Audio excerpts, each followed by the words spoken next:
You ever just watch something and think to yourself, who asked for this? It's quite a strange phenomenon that I find myself asking more and more recently. Especially with these title teasers for the upcoming Disney Plus Agatha series.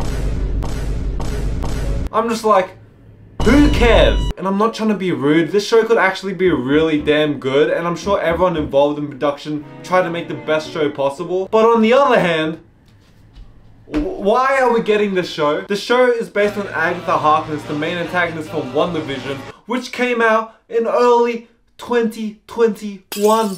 Are you fucking serious? That might not seem like a long time to you because, you know, something small and uneventful happened all over the entire world. You probably don't remember it. But WandaVision was literally the first Marvel production since Endgame and Spider-Man Far From Home. And yes, Far From Home is the Mysterio one, so even before Andrew and Toby returned. How fucking long ago was that? So I have several issues with this, and yes, this is coming from a single ignorant dickhead whose opinion holds no weight and hasn't even seen the series yet. One, did anyone really finish watching WandaVision and was like, oh, I have to see more of Agatha Harkness. She was literally the best fucking thing about that show. I need a TV series about her. Oh my god, she is literally the greatest Marvel character of all time. Doesn't a studio like Disney have to do a ton of research and testing to see if any production is a good idea? Like they'll get a bunch of people in, make them sign an NDA, then give them a multiple choice exam with questions like, oh, which would you be more excited for, Shang-Chi 2 or fucking Agatha the series? You're gonna tell me Agatha won out? This is millions of dollars going into production for a project and you're gonna tell me Agatha won that spot?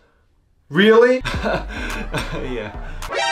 Oh shit, dude, the first episode of Agatha just dropped. I fucking gotta go. 2. Even if people were excited for an Agatha series, suck a dick, it's been 3 years, we're over it. And we're still not okay with them ending such a great show with a lame CGI fight scene. It's not like WandaVision was fucking Game of Thrones. If I asked one of my friends, hey, do you remember what happened in WandaVision? They'd be like,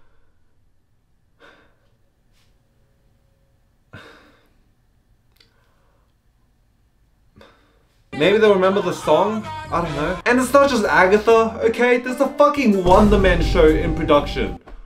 Whose dick is getting sucked to get these shows funded? And I'm sure there are Wonder Man fans out there, but why do the 32 people who are still watching the MCU have to sit through bullshit like this before even reading an article headline like Spider-Man confirmed to return with Tom Holland in Spider-Man blah blah blah blah in 2027 or whatever the fuck. Then we also have Vision Quest in the works as well. Same issue with Agatha. I'm pretty sure anyone who cared about where Vanilla Vision went at the end of WandaVision now has 3 kids, back problems, and a fucking mortgage to repay. It's just a no-win situation how they set themselves up in, because bullshit they can squeeze his story in the next Avengers movie. So yeah, this is how Vision returned. Now let's cut back to explaining why Kang has a different actor. Not only that, why do we have 2 Wakanda-based shows supposedly in the works? Why is the MCU fucking going like this instead of just going like this, just a solid story? It's insane. I think it's great they took a chance on Echo. I love when studios take risks to represent people who aren't usually represented in mainstream media. But what the fuck was that show? No one was keen to see her again after Hawkeye, and I doubt anyone even remembers what happened in Echo, apart from Kingpin turning into some fucking tech wizard. I'm telling you right now, Loki is the only Disney Marvel TV show that exceeded expectations for me. And X-Men 97, but we're not really counting that. Every other show I've been like, oh, they almost had it, but they just had to have some lame-ass ending with some Play-Doh CGI. Well, at least they announced something cool like Armor Wars. Oh, you dildos. I'm not that mad though, because if it's anything like Secret Invasion, Armor Wars is probably gonna be Rhodey and Justin Hammer fighting it out in a beatbox battle. That actually sounds pretty sick. I would watch that. And you might be asking, Andy, what about DC? Why are you only shitting on Marvel? What's the deal here? I'm glad you asked, because the only thing that remotely comes close to those ideas is the Amanda Waller TV show, which you know. But seeing as how hard James Gunn killed it in Suicide Squad and Peacemaker and probably Superman and all the Guardians of the Galaxy movies, my confidence isn't exactly trembling in its boots for this show. It's probably gonna be fucking awesome. And I'll be honest, when they announced they were making a Peacemaker TV show, I was one of those people who were like, Jesus Christ, dude, why? The DCEU's in shambles and you want to make a Peacemaker TV series?